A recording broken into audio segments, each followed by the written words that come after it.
The engagement party was my idea. I offered the vineyard, the terrace, the long oak tables we set up every harvest season, the string lights Miriam had chosen 22 years ago and which I had never once taken down because taking them down would have meant admitting she was not coming back to see them. I offered the good wine, the early vintage, the one we kept for occasions that deserved it. I offered all of it because Kyle was my grandson and because I still believed, on the evening I made that offer, that I knew who he was. I was standing near the far end of the terrace when I heard her. Lynette was speaking to her mother in a low voice, the kind of voice people use when they believe the music is loud enough and the distance is wide enough and the old man by the railing is too far away to hear anything that matters. She said, "He won't be around much longer, and when he goes, all of this goes to Kyle." 4 words. He won't be around much longer. I stood completely still, the glass in my hand, the lights above me, the vines running down the hill into the dark. I did not turn around. I did not move. I had spent 41 years in this business learning that the most important thing you can do when someone shows you exactly who they are is to give no indication that you have seen it. I took a sip of wine. I turned around slowly, the way a man turns when he has simply decided to look at the view from a different angle. I looked at Lynette. She was already smiling at something her mother had said. She did not know I had been standing there.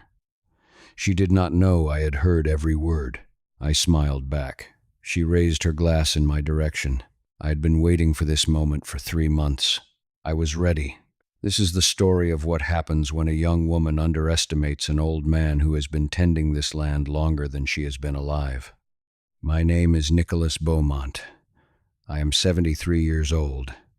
I was born in Sonoma County, California, the son of a French-Canadian father who came to this valley in 1951 with 2 suitcases and an idea that the soil on the western ridge above the town of Healdsburg was exactly the right composition for Pinot Noir.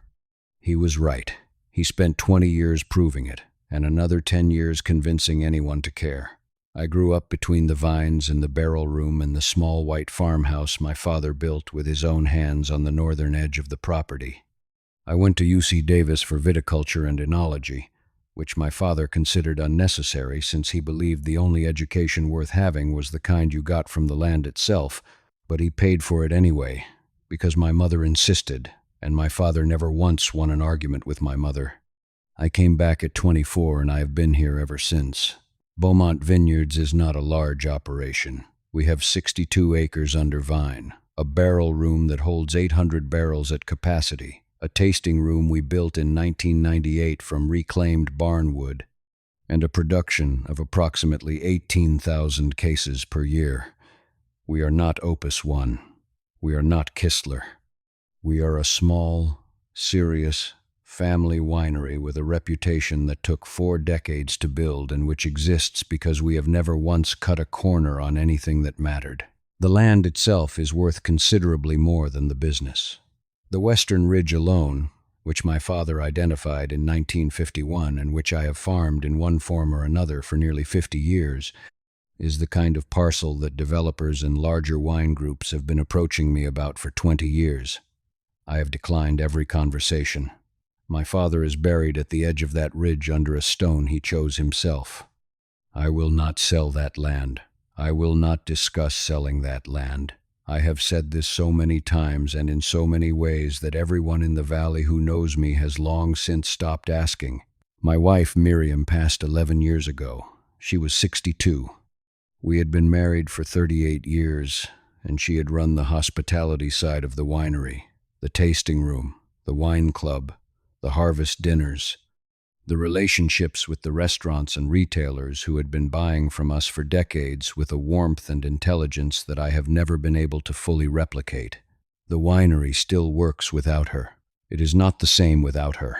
Those are 2 different statements and both of them are true. Kyle is my daughter, Renee's son. He is 29 years old.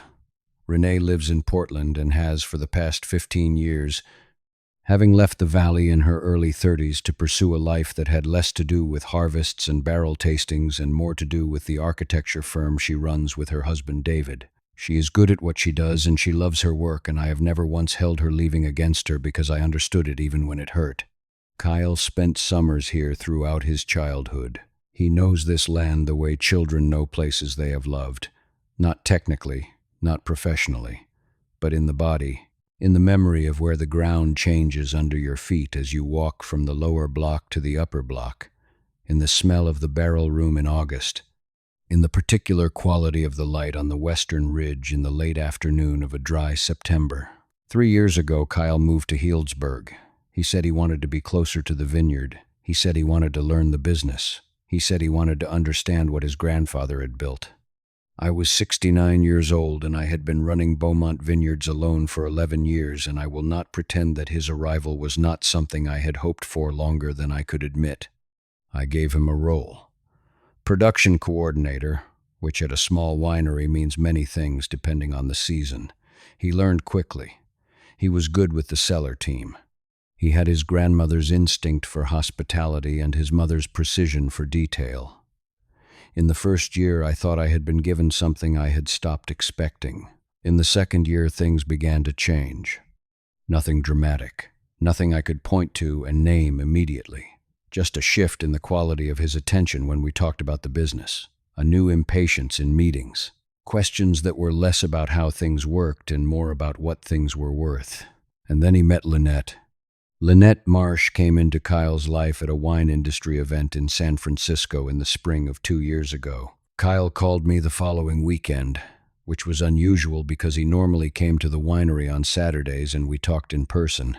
He called instead, his voice carrying the particular quality of a man who has just met someone and is not yet ready to share the experience in a room where expressions can be read.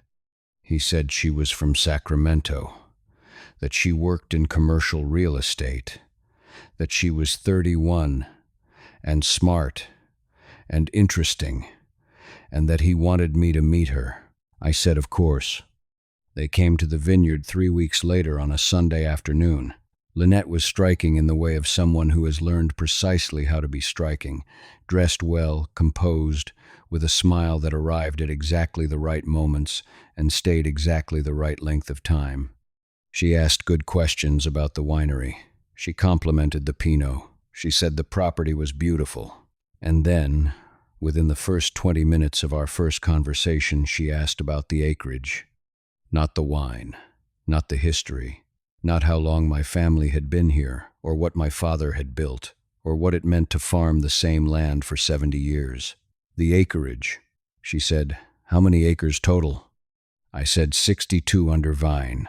87 total, including the woodland on the northern edge and the ridge. She said, "And is it all one parcel?" I said it was. She said, "That's remarkable for this area. Land like this doesn't come available very often."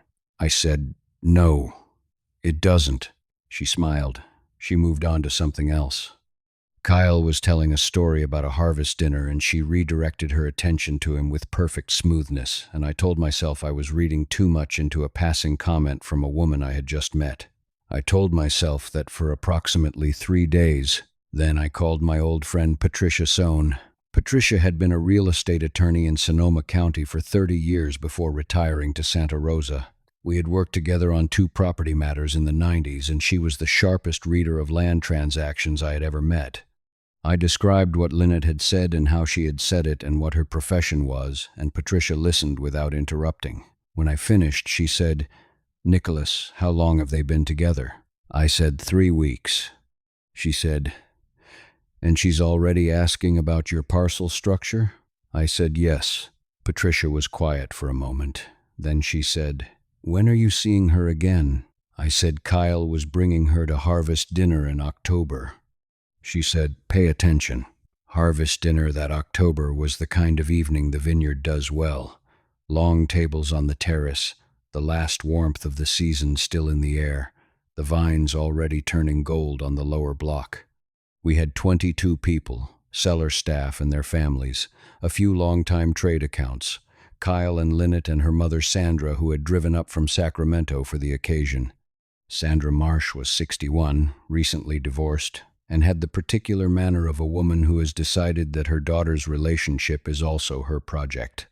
She was pleasant in the way that covers watchfulness. She asked about the harvest yield. She asked about the price per ton for estate fruit. She asked, with what appeared to be casual interest, whether I had considered a conservation easement on the Ridge property. A conservation easement. That is a very specific thing to ask about at a harvest dinner. It is the kind of question you ask when you have been researching a property and you want to understand what encumbrances might affect its future value. I said I had considered it years ago and decided against it. She said, "Smart. Those can really complicate a transfer." Transfer, not sale. Transfer. I looked at Lynette across the table. She was listening to Kyle with her full attention, her hand on his arm, her expression warm and completely present. She did not look at her mother. She did not need to. They had clearly spoken about this before sitting down. That evening, after the guests had gone, I sat alone on the terrace with a glass of the old Pinot, and I thought about my father. He had spent 20 years proving what this soil could do. He had spent another 10 convincing people to care. He had built something from nothing, and he had passed it to me, not as a transaction, but as a trust. I thought about what it would mean to let that trust be redirected by someone who had been in my grandson's life for 7 months. Then I went inside and called Patricia again. And this time I told her I needed more than attention. I needed a plan. Patricia introduced me to a colleague of hers, a man named Robert Vance, who specialized in family estate planning and vineyard ownership structures. He was 58, methodical, and had spent 20 years working with agricultural families in Sonoma and Napa on exactly the kind of situations where land, family, and succession became complicated in ways that required careful architecture rather than simple documents. We met on a Tuesday morning at his office in Santa Rosa. I brought everything: the property deed, the corporate structure of Beaumont Vineyards LLC, my existing will, which I had last updated 4 years ago and which left the vineyard and all associated assets to Kyle with Renee as secondary beneficiary, the land survey, the water rights documentation, the easement history on the northern parcel. Robert read everything carefully. When he finished, he looked at me over his reading glasses and said, "Nicholas, what are you trying to protect?" I said, "The land, the name, and the person who inherits them." He said, "Tell me what you mean by that last part." I told him about Lynette, about the acreage question on the first visit, about Sandra's conservation easement comment at harvest dinner, about the pattern of questions that had been building over 7 months, subtle, professional, always framed as interest or admiration, always landing on the same territory. What is it worth? What are its boundaries? What would happen to it? Robert listened without expression. When I finished, he said, "Has Kyle proposed yet?" I said not yet, but I believed it was coming. He said, "Then we have a window." What Robert built over the following 6 weeks was not complicated in concept, but was precise in execution. The centerpiece was a restructured ownership arrangement for Beaumont Vineyards. The operating company remained as it was, but the land itself, all 87 acres including the western ridge and the northern woodland, was transferred into the Beaumont Land Trust, a separate entity of which I was the sole trustee. The trust contained 3 provisions that Robert drafted with particular care. The first was a use restriction. The land could be used exclusively for viticulture, wine production, and associated agricultural purposes for a period of 30 years from the date of the trust's establishment. Any attempt to convert, develop, or sell the land for non-agricultural purposes during that period required unanimous consent of the trust's advisory board, which I appointed and which consisted of Patricia, Robert, and my daughter Renee. The second was a marriage clause. Any transfer of beneficial interest in the trust to a non-family member, including through inheritance by a married beneficiary, required a 3-year waiting period from the date of marriage before the transfer could be executed. This was Robert's idea. He said it was the cleanest way to ensure that the land could not be immediately accessed or leveraged by a new spouse. The third was a stewardship requirement. Any beneficiary wishing to assume operational control of the vineyard had to demonstrate 3 consecutive years of active involvement in the business prior to assuming that control. Kyle had been here for 3 years. He met the requirement. Any future spouse did not. Robert reviewed the documents 4 times. Patricia reviewed them twice. I signed them on a Friday morning in November, 6 weeks before the engagement party. I also did one more thing. I called Renee. I told her everything. The questions Lynette had been asking. What I believed was happening. What I had done about it. Renee listened in the particular silence of someone who is processing something they did not want to hear about a person their child loves. When I finished, she said, "Dad, are you sure?" I said, "I'm sure about the questions she asked. I'm sure about what they mean. I'm not sure about her intentions, and I hope I'm wrong. But I needed to protect the land regardless." A pause. She said, "Does Kyle know?" I said, "Not yet." She said, "When will you tell him?" I said, "After the engagement party." The party was on a Saturday evening in December. 60 people on the terrace, the string lights Miriam had chosen glowing in the cold, clear air, the valley spread below us in the dark.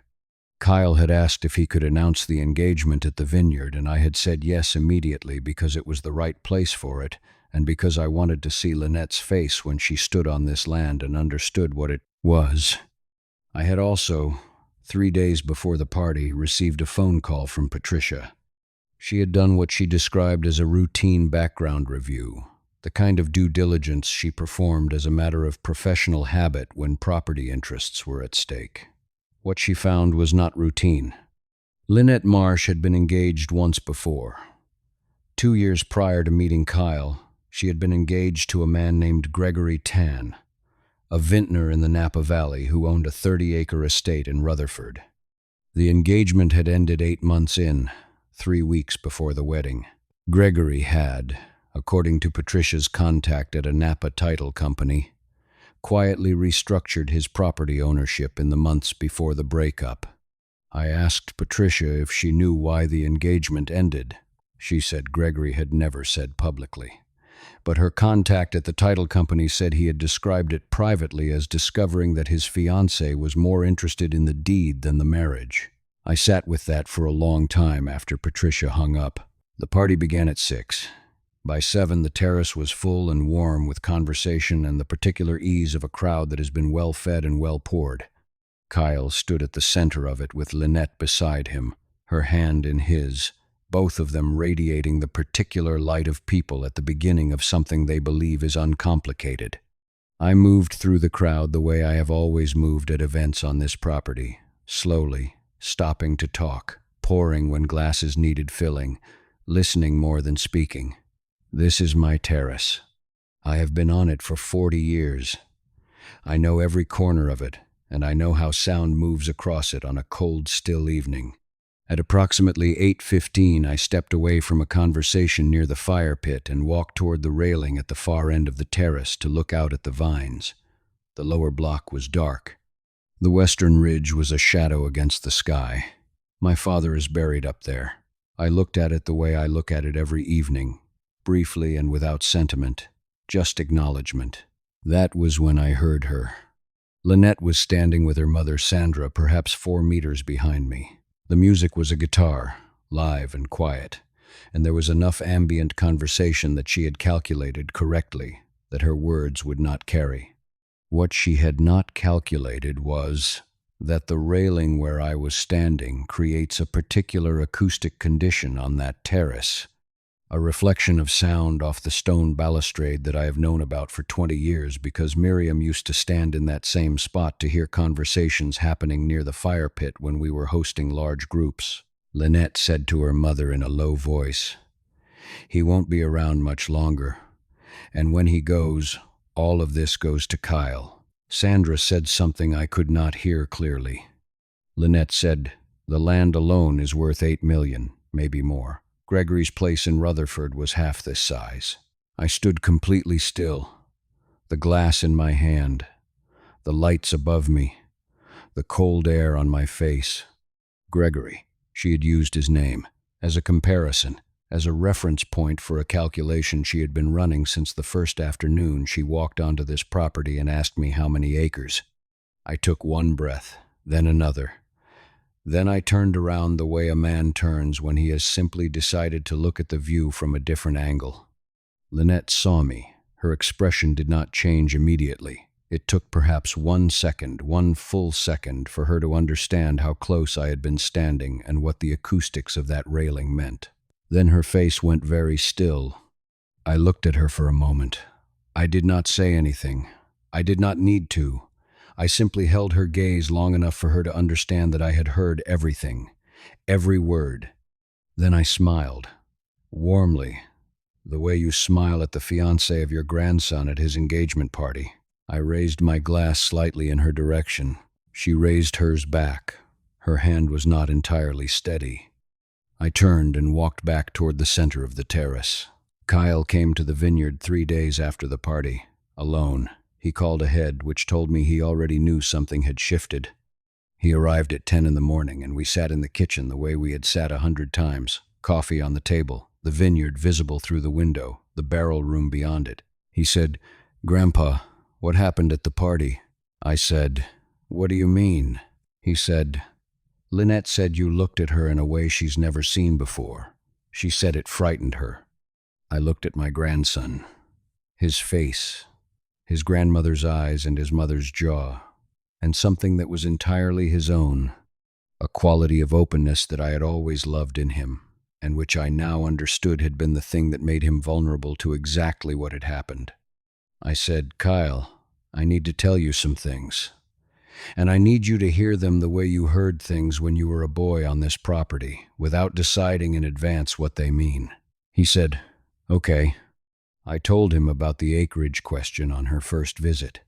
I told him about Sandra's conservation easement comment at harvest dinner. I told him what Patricia had found about Gregory Tan.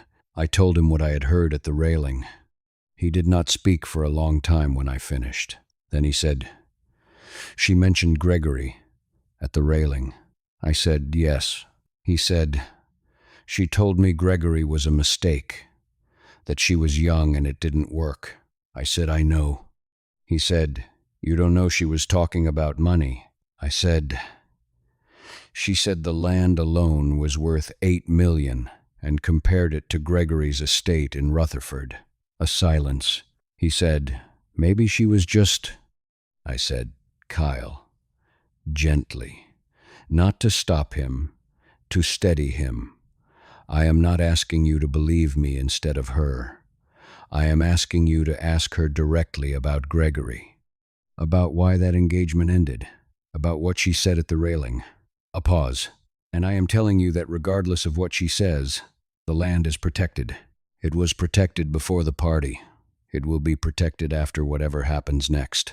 He looked up. I said, 3 months ago I restructured the ownership of this vineyard. The land is in a trust. It cannot be developed or sold for non-agricultural purposes for 30 years. Any transfer of interest to a non-family member requires 3 years of marriage first. I looked at him steadily. "I did not do this to hurt you. I did not do this because I do not trust you.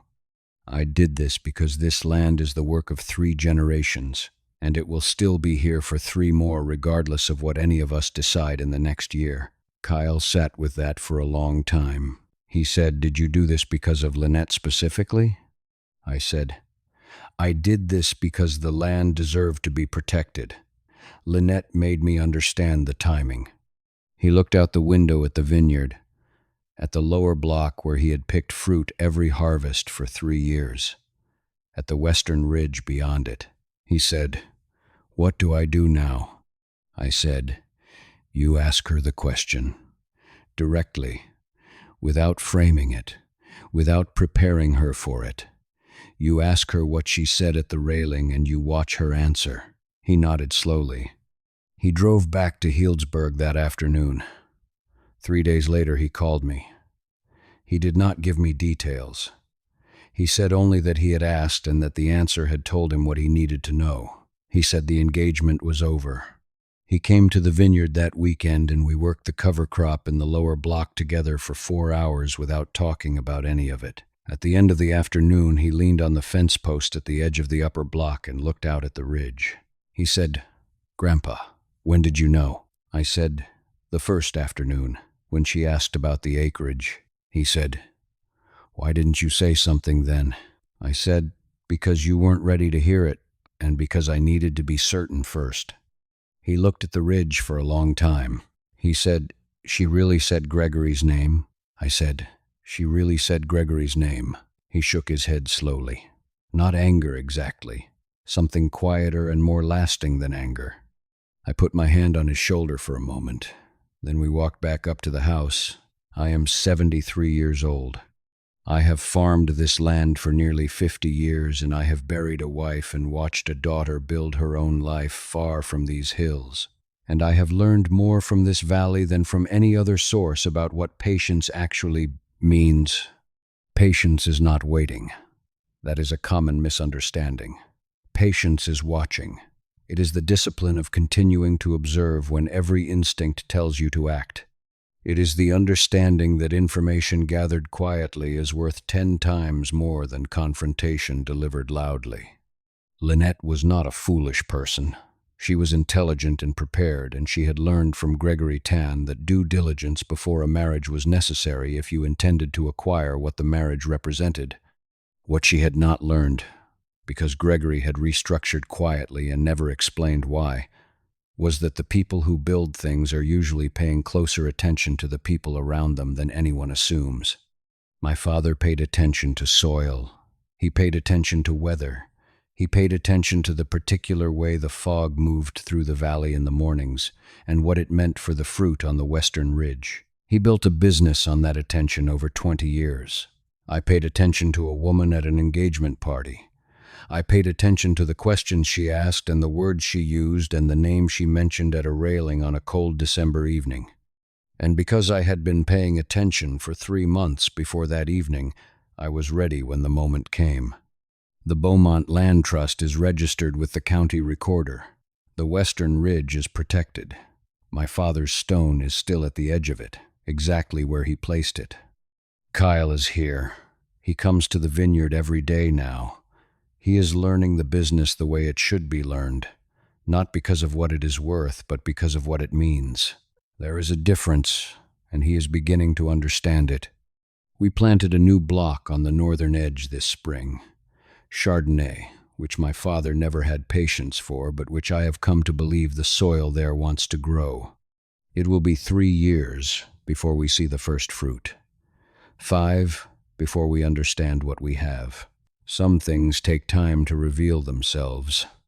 This land taught me that. My father taught me that.